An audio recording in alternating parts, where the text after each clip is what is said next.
Welcome to my YouTube channel learning with dignity. My name is Garima. आज हम करेंगे class 7th Hindi NCERT वसंत का पाठ 12 कंचा। ये एक कहानी है। इस कहानी में एक बच्चा है जिसका नाम अप्पू है और लेखक ने उसके बाल जीवन का सुंदर चित्रण किया है। कैसे अप्पू अपने खिलौने के सामने बाकी सारी चीज़ों को कोई महत्व नहीं देता और किस प्रकार से वो अपने खिलौने को किसी भी कीमत पर नहीं खोना चाहता। चलिए कहानी पढ़ते हैं। वह नीम के पेड़ों की घनी छांव से होता हुआ सियार की कहानी का मज़ा लेता आ रहा था। यहाँ बात अप्पू की हो रही है और अप्पू जो है वो नीम के पेड़ों से होता हुआ कहीं जा रहा था और मन ही मन सियार और कौवे की कहानी मन में ही मज़ा ले रहा था। हिलते डुलते उसका बस्ता दोनों तरफ से झूमता और खनकता था। जैसे कि बस्ते में सामान होता है तो वो खनक रहा था। जैसे कि स्लेट कभी छोटी शीशी से टकराती तो कभी पेंसिल से, और बस्ते के अंदर जो भी आवाज़ आती वो उस पर कोई भी ध्यान नहीं दे रहा था। उसका पूरा ध्यान कहानी पर केंद्रित था क्योंकि कहानी उसे बड़ी मज़ेदार लग रही थी। कहानी थी कौवे और सियार की। सियार कौवे से बोला, प्यारे कौवे एक गाना तो गाओ, मैं तुम्हारा गाना सुनने के लिए तरस रहा हूँ।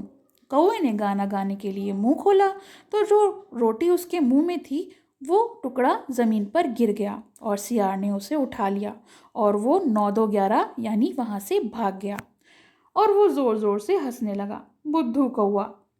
तो ये कहानी तो वो मन ही मन सोच रहा था, मगर चलते चलते उसके सामने एक दुकान आई। वहाँ अलमारी में कांच के बड़े बड़े जार रखे हुए थे जिसमें तरह तरह की चॉकलेट, पीपरमेंट, बिस्किट वगैरह थे। उसकी नज़र उनमें से किसी पर नहीं पड़ी। क्यों देखें, उसके पिताजी ने उसे ये सारी चीज़ें लाकर दी थीं, इसलिए उसका ध्यान उन चीज़ों पर नहीं गया। फिर भी एक नए जार पर उसका ध्यान आकृष्ट मतलब आकर्षित हुआ। वह कंधे से लटकते बस्ते का फीता एक तरफ से हटाकर उस जार के सामने खड़ा टुकुर टुकुर ताकने लगा। और उस जार में आपको पता है क्या था? उस जार में थे रंग बिरंगे कंचे। नया नया अभी रखा गया था और ऐसी चीज़ उसने पहले कभी नहीं देखी थी। पूरे जार में कंचे ही कंचे भरे थे, रंग बिरंगे लकीरों वाले सफ़ेद गोल कंचे जैसे कि आंवले जैसे होते हैं, और सारे कंचे बड़े खूबसूरत थे। अब दुकानदार ने दिखाने के लिए उसे बाहर रखा होगा। जाहिर सी बात है, अगर बेचना है तो उसको सजा कर रखना ज़रूरी है। उसे देखते देखते जार बड़ा होने लगा। अब वो अपने ख्यालों में खो गया। आसमान सा बड़ा हो गया और वो उसके भीतर घुस गया। वहाँ और कोई लड़का नहीं था, फिर भी उसे वही पसंद था। छोटी बहन को तो वो हमेशा के लिए चले जाने के बाद अकेला ही रह गया था। यानी अप्पू की एक छोटी बहन थी जो अब जीवित नहीं थी। वह कंचे के चारों तरफ बिखेरते मज़े में खेलता रहा। तभी एक आवाज़ आई। अब वो अपने ख्याल से बाहर आया। उसको किसी ने आवाज़ लगाई कि लड़के तू जार को नीचे गिरा देगा, तो वो चौंक उठा। जार अब छोटा हो गया और छोटे जार में वही सारे कंचे थे, गोल गोल।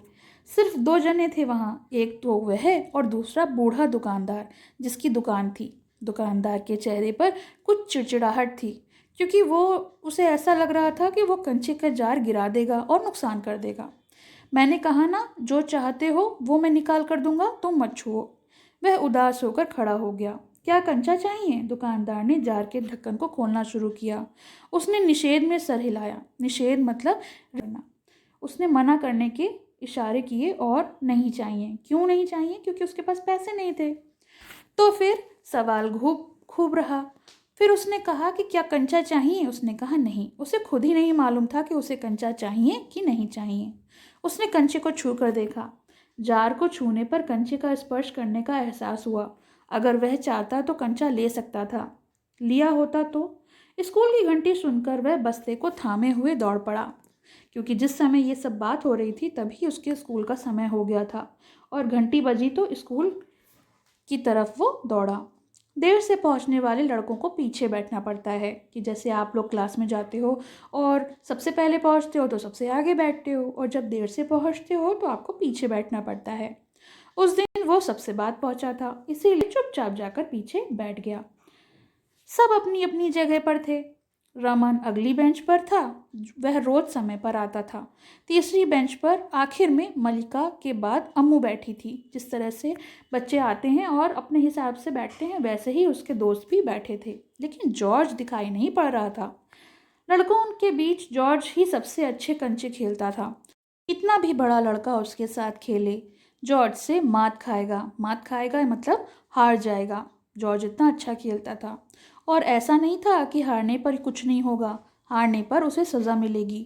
उसे अपनी बंद मुट्ठी को ज़मीन पर रखना होगा, और जब जॉर्ज कंचा चलाकर बंद मुट्ठी के हड्डियों पर मारेगा, तभी वो उसे खोल सकता है। जॉर्ज क्यों नहीं आया? अरे हाँ, जॉर्ज को बुखार है। उसने रमन को सूचना दी थी। उसने मलिका को सब बताया था। जॉर्ज का घर रामन के घर के रास्ते में ही पड़ता था।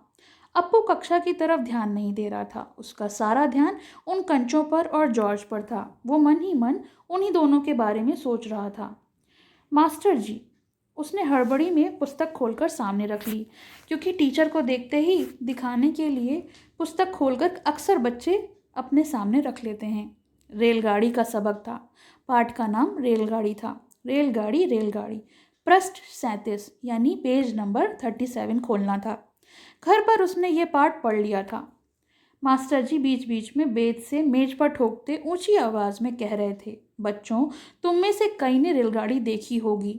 और वो अपना पाठ पढ़ाने लगे। उसे भाप की गाड़ी भी कहते हैं। उसको यंत्र भाप की शक्ति से ही चलता है। यानी जो रेलगाड़ी है, वो यंत्र जो है वो भाप की शक्ति से ही चलता है।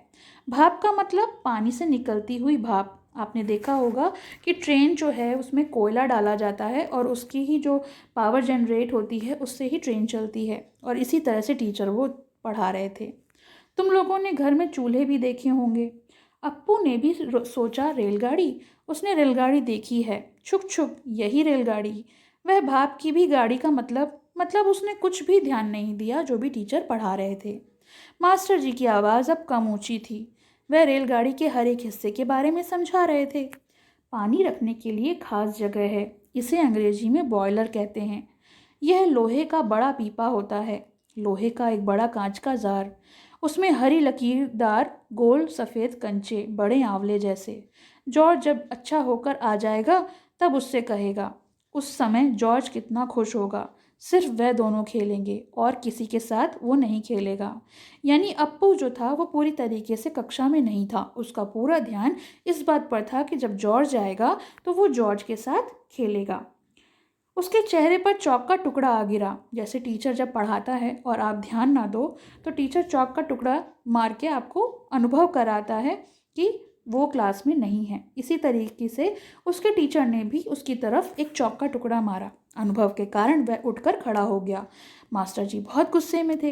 अरे, तू इधर क्या कर रहा है? उसका दम घुट रहा था। बोला और खामोश खड़ा रहा। क्या नहीं बोलेगा?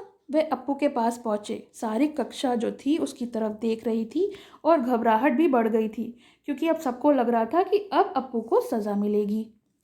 मैं अभी किसके बारे में बता रहा था? चलो बताओ। कर्मठ। मास्टर जी उस लड़के के चेहरे को देखकर समझ गए थे कि उसका मन में कुछ और चल रहा है। शायद उसने पाठ पर ध्यान भी ना दिया हो। अगर दिया होता तो उसका जवाब उसके मन से बाहर ले आने में वो सफल होते, लेकिन उन्होंने कुछ भी उसने नहीं बताया। हाँ हाँ बता, डरना मत। मास्टर जी ने देखा, अप्पू की जबान पर जवाब था, हाँ हाँ। वह कांपते हुए बोला, कंचा।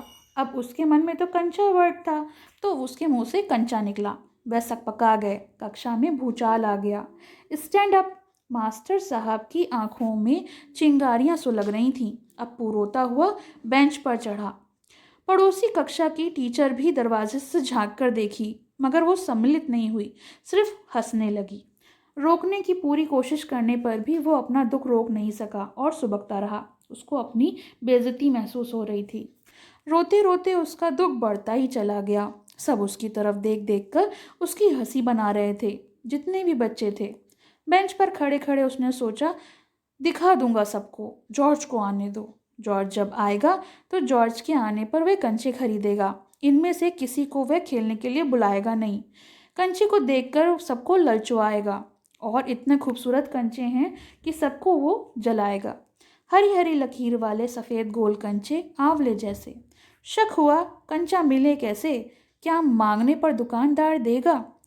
जॉर्ज के साथ लेकर पूछें तो नहीं दे तो? मतलब अब दुकानदार तो बेचने के लिए है, अगर वो पैसे दो तभी तो दुकानदार कंचे देगा, अपने आप से कैसे दे देगा? किसी को शक हो तो पूछ लो। मास्टर जी ने उस घंटे का सबक समाप्त किया। क्या किसी को कोई शक नहीं? जैसे कि जब टीचर पढ़ाते हैं तो पूछते हैं कि कोई परेशानी हो तो पूछ लो, इसी तरह से टीचर ने भी पूछा कि जो पाठ मैंने पढ़ाया है उसमें अगर किसी को कोई दिक्कत हो तो पूछ लो। अप्पू की शंका अभी दूर नहीं हुई थी। वह सोच रहा था, क्या जॉर्ज को साथ लेकर दुकान पर जाना चाहिए? दुकानदार कंचे देगा, अगर अगर खरीदना पड़ेगा तो कितने पैसे ले लेगा? रमन ने मास्टर जी से सवाल किया। उसे सवाल का जवाब मिला। अम्मड़ी ने शंका का समाधान कराया। कई छात्रों ने यह दोहराया। अब सबने सवाल पूछे, मगर अप्पू ने मास्टर जी से कुछ भी नहीं पूछा। हो तो शंका तो पूछ लो। शंका ज़रूर है। क्या जॉर्ज के साथ चलने पर दुकानदार कंचे देगा? नहीं तो कितने पैसे लेगा? क्या 5 पैसे में मिलेगा कि 10 पैसे में? क्या सोच रहे हो? पैसे? क्या? कितने पैसे चाहिए? किसके लिए? वह कुछ नहीं बोला। अब जवाब कुछ था और सवाल कुछ था, तो टीचर भी जो थे वो परेशान हो गए कि ये क्या बोल रहा है। मास्टर जी ने पूछा, क्या रेलगाड़ी के लिए? उसने सिर हिलाया। बेवकूफ़, रेलगाड़ी को पैसे से खरीद नहीं सकते, अगर मिले तो उसे लेकर क्या करेगा? वह खेलेगा, जॉर्ज के साथ खेलेगा। रेलगाड़ी नहीं, कंचा। चपरासी एक नोटिस लाया। अब यहाँ पर जो बच्चा था वो अभी भी पूरी तरीके से जॉर्ज और कंचों के बारे में ही सोच रहा था। तभी वहाँ पर एक चपरासी आया और एक नोटिस लेकर आया। मास्टर जी ने कहा, जो भी फीस लाया हो वो ऑफिस में जाकर जमा कर दें। बहुत से छात्र गए और जाते जाते अप्पू के पैर में चिकोटी काट ली। उसने पैर खींच लिया। उसे याद आया, उसे भी फीस जमा करनी है। पिताजी ने उसे 1.5 रुपया दिया था फीस के लिए। उसने अपनी जेब टटोल कर देखा, 1 रुपए का नोट और 50 पैसे का सिक्का। वह बेंच से उतरा। किधर है? मास्टर जी से पूछा। उसने कंठ में खुशी कुलबुला रही थी। फीस देनी है, फीस मत देना, मास्टर ने कहा। वह झिझकता रहा। On the bench. वह बेंच पर चढ़कर रोने लगा। क्या भविष्य में कक्षा में ध्यान से पढ़ेगा? ध्यान दूंगा। वह दफ्तर गया। दफ्तर में बड़ी भीड़ थी। बच्चे एक एक करके कह रहे थे और क्लर्क बाबू बता रहे थे, पहले मैं आया हूँ मैं ही आया हूँ, मेरे बाकी पैसे। इस शोरगुल से अप्पू दूर खड़ा रहा, क्योंकि सारे बच्चे एक एक करके पैसे जमा कर रहे थे, तो मैं आया हूँ कर रहे थे। रामन ने फीस जमा की, मलिका ने भी जमा की। अब थोड़े से लड़के ही बचे थे। सब बच्चों ने पैसे जमा कर दिए, तो बस कुछ ही बच्चे रह गए थे। अप्पू सोच रहा था, जॉर्ज के साथ लेकर चलूं तो देगा, शायद दे, नहीं तो कितने पैसे लेगा, 5 पैसे या 10 पैसे? और वो सारी बात अभी भी वही चल रही थी। घंटी बजने पर फीस जमा किए हुए सभी बच्चे उधर से चले। वह भी चला, मानो नींद से जागकर चल रहा हो। क्या सब फीस जमा कर चुके? कक्षा छोड़ने से पहले मास्टर जी ने पूछा। वह नहीं उठा। शाम को थोड़ी देर इधर उधर टहलता रहा। लड़के गीली मिट्टी से छोटे गड्ढे खोदकर कंचे खेल रहे थे। वह उनके पास नहीं गया। फाटक के सीखचे थामे। सीखचे होते हैं जो लकड़ी के पट्टे होते हैं, जो पटरे होते हैं, उसे हम सीखचे बोलते हैं। उसने सड़क की तरफ देखा। वहाँ उस मोड़ पर दुकान है।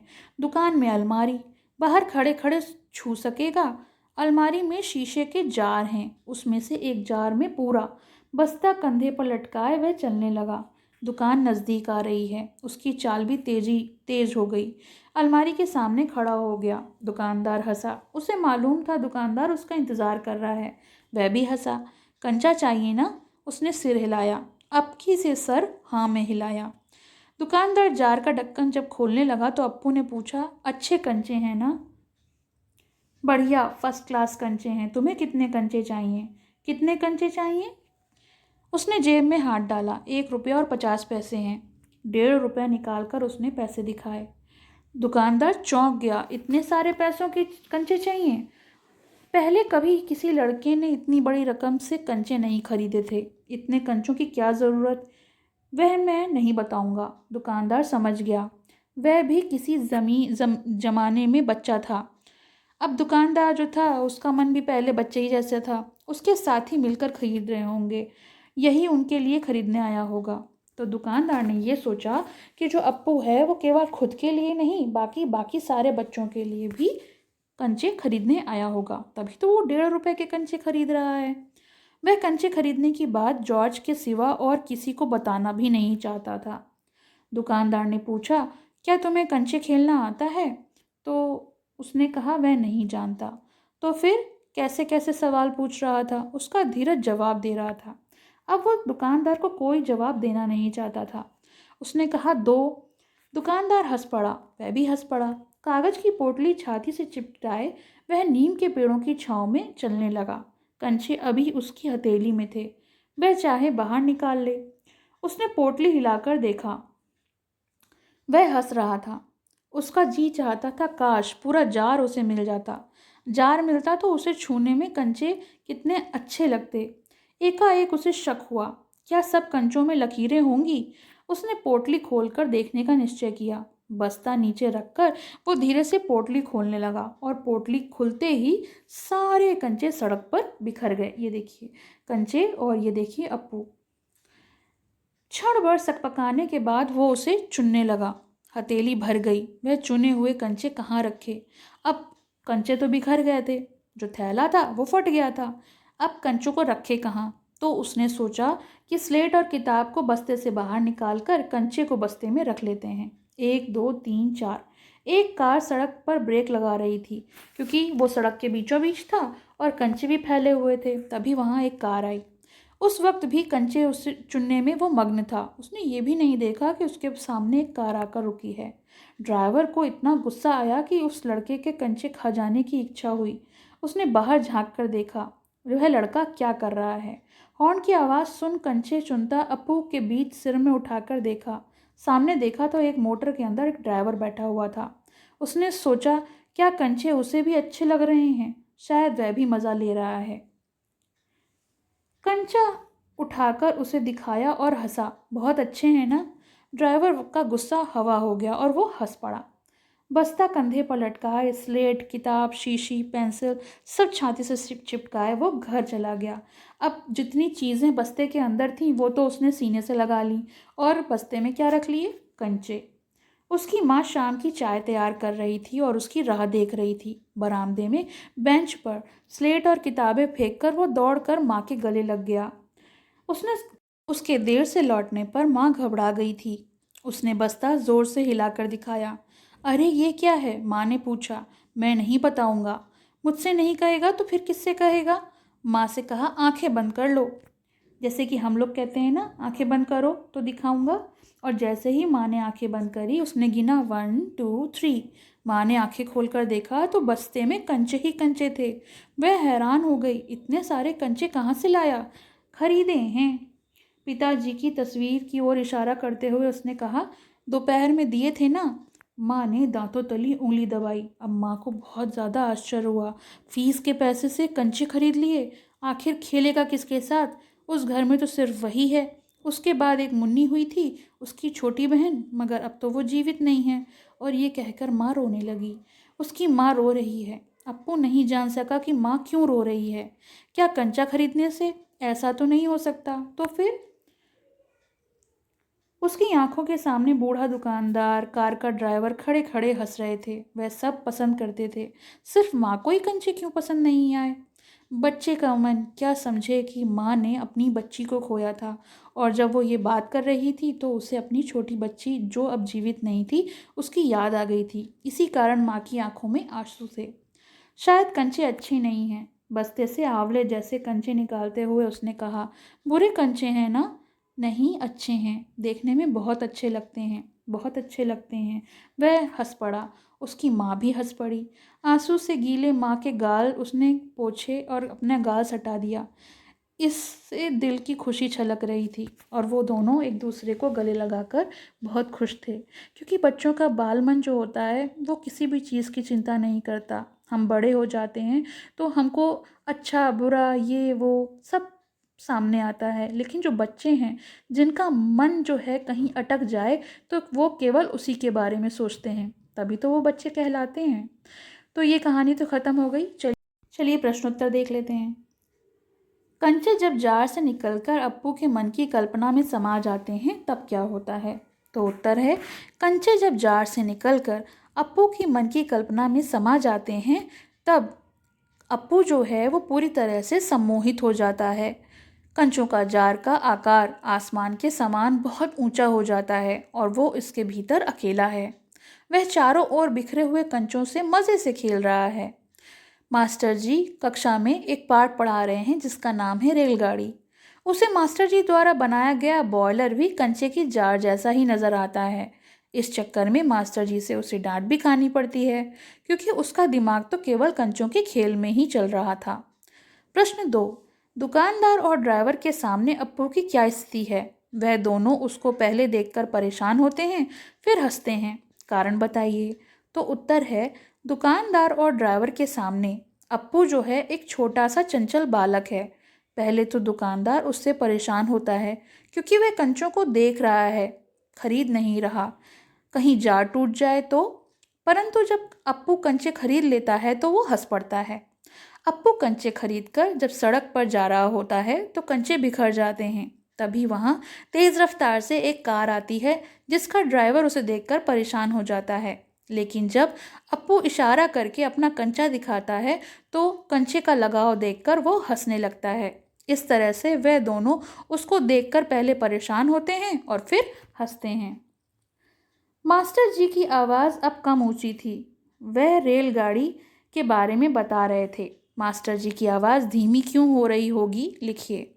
तो इसका उत्तर है, शुरुआत में मास्टर जी पाठ पढ़ाने की मुद्रा में थे, इसलिए आवाज़ ऊंची थी। परंतु जब उन्हें लगा कि सब बच्चे उनका पाठ ध्यान से सुन रहे हैं तो उन्होंने पाठ समझाने में अपनी आवाज़ को धीमा कर दिया। तो ये तो प्रश्नोत्तर हो गए, पाठ हो गया। आपको कैसा लगा कमेंट सेक्शन में मेंशन करिएगा और पसंद आया तो लाइक का बटन, पसंद आया हो तो लाइक करें, शेयर करें और चैनल को सब्सक्राइब करें।